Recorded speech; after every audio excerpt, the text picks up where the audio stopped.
as well. So that also helped me understand how information are being spread with the help of technology, and how sometimes our phone even has the ability to turn into a satellite, because it also has an electromagnetic transmitter that could allow us to send various signals for communication, to obtain information, and could also take up various pictures, and also could help us analyze various different things as well. So that was something that I realized as well.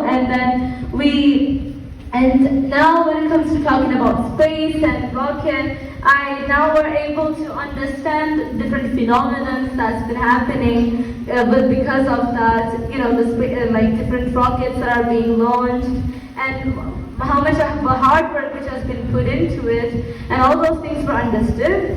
And then for today, a lot of interesting things happened. For example, I was able to understand the way that light was refracted, and also there are times where I have come across various, there are various apparatuses, various tools that would split the white colored light into different colors, like prism-shaped glasses. I've come across all those things when I was like a little kid, but now I understand why it happens. And the passage of light is what affects, like the surface in which the light is being reflected is what affects the way it is being seen by our eyes. That was also something that I realized. And also for us, we did not, and also how transparent the way the room or the glass could be is transparent, and how the transparency influences the way the light is being reflected and the way the light is being absorbed. For example, if you paint a room black, the light, no matter how bright the light would be, it would not reflect and would not spread across the room that we are in, right? So it's something, so I was able to understand the concept between that.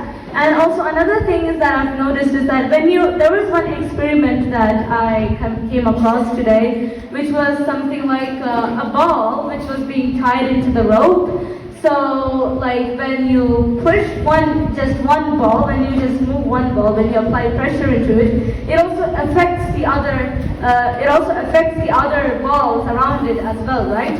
So it made me understand how one thing that happens in one part of the world could have effects on the other thing, have effects on the other parts of the world as well. So it's something that I was able to understand. There was one law that explained it, I guess Newton's cradle law. So I was able to understand the reasons behind all those things that are happening. For example, when an earthquake happened in some parts of the world, for example in Turkey, it affected Syria as well, right? So that is kind of that phenomenon, the concept or the reason behind those phenomena was explained in one of the experiments that I was exposed to, and a lot of things were understood like that as well for me. It would take me hours and hours to list all of them, but it rekindled my passion for science. It made me explore the fascinating world that science had to offer, and yeah, that's what I have to tell you.